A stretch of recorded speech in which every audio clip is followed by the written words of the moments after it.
Hello again, my name's Gabe Zona. Well, here's another one of those rather revealing and interesting videos from that same individual that I've posted a number of his videos.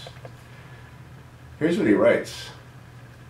Hi Gabe, I stumbled upon a Bible verse which I thought I'd share with you, if you don't mind, as I think it has particular relevance to the situation going on currently in the Middle East.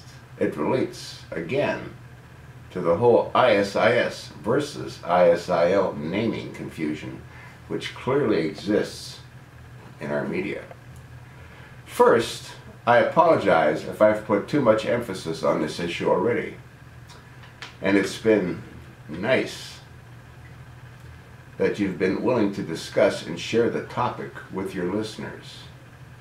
And if I'm reading this particular Bible verse below correctly, though I could be wrong in my interpretation, maybe the naming thing of the growing Islamic army is not so trivial after all. In Revelation 13:1, God tells us, quote, "And I stood upon the sand of the sea, and saw a beast rise out of the sea, having 7 heads and 10 horns, and upon his horns 10 crowns, and upon his heads the name of blasphemy." End of quote. There's a few key things in that line to analyze. It's obviously referring to an enemy, a beast, that is rising up and becoming more powerful. And notice the last part. Upon his heads the name of blasphemy. So something about the name they're carrying is considered blasphemous in its usage. So I looked up the literal definition of blasphemy just to refresh myself.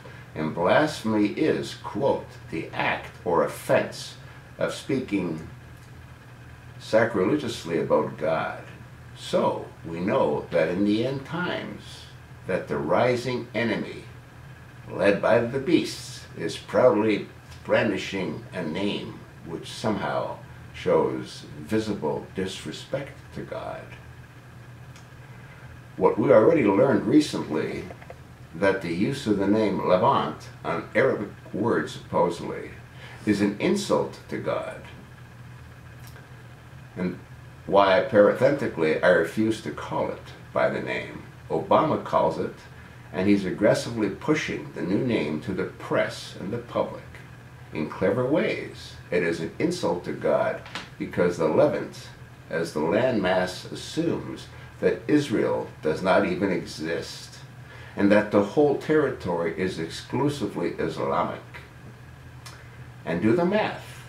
Any Christian or Jew can tell you that Israel is the apple of God's eye.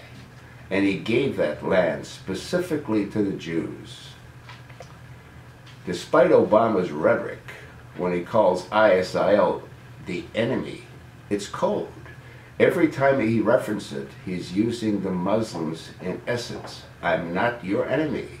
Every Muslim over there knows very well that when the head of America calls that area the Levant, he is agreeing with the crazy notion that Israel has no right to exist.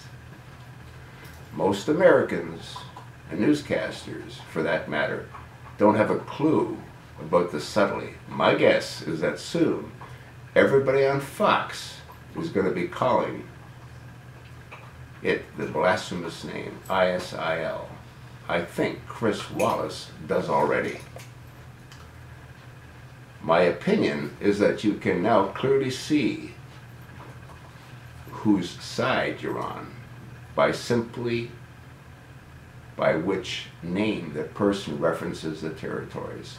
If a person refers to the savages as ISIL, you know immediately you're dealing with a Muslim sympathizer. And if you call it ISIS, you're just calling the Untold Death Cult, a general gag of thugs. Personally, I will stay away from ISIL references. Additionally, have you noticed that suddenly, in all of the recent photos and videos showing ISIS gang members driving our tanks and Humvees and weapons launchers that Obama gave to them for free, that they all have brand spanking new black flags flying with some Islamic logo flying over them. Where did this new logo and flag come from? Who designed it? Keep in mind, it was a group of Islamic states that didn't even exist before. We all know that Obama is seriously into symbolizing and loves creating new symbols. And it's really surprising that a group of radical nutjobs who can't tie their own shoes somehow got their collective act together to place a factory order with a company somewhere to make up new flags for themselves. Think about that. Someone actually picked up a phone or went to their local flag factory and requested that these enemy black flags be made up en masse. Who made sure that they were even made in the first place? My guess, the usurper. And to add insult to injury, I bet he used our U.S. taxpayers' money to pay for them, which are now showing up everywhere in all the photos of the nutjobs driving our tanks on the dams of their vehicles, etc. My parents once told me that the Ten Commandments are written in order of their importance, and the reason they gave me for why they thought that it was that the first three have to do with a person's individual relationship with God, murder and adultery between man and fellow man, are further down the list, which tells us a lot. It suggests that if you share my parents' opinion, God places great importance on your relationship with Him, and that includes how you show respect or don't show respect to Him. Therefore, I assume a person or organization, a politician, a news reporter, a news network like Fox, etc., starts referring to the Islamic group of nutjobs over there as ISIL. It is a direct affront to God, and you know whose side that person or organization is on. It's probably the equivalent of using the N-word to a black person. I can only speak for myself, but I refuse to even reference the Islamic nutjob army with the IL anymore, because I see it as an insult to all Jews and Christians. Like I could be reading too much into a name, but I strongly believe that the bigger problem in America have everything to do with our failing relationship with God, and that our crappy politicians are simply a sad reflection of our core selves and collective values. Wow. One last note about the above Bible reference. Jump down to the 8th paragraph of the article below.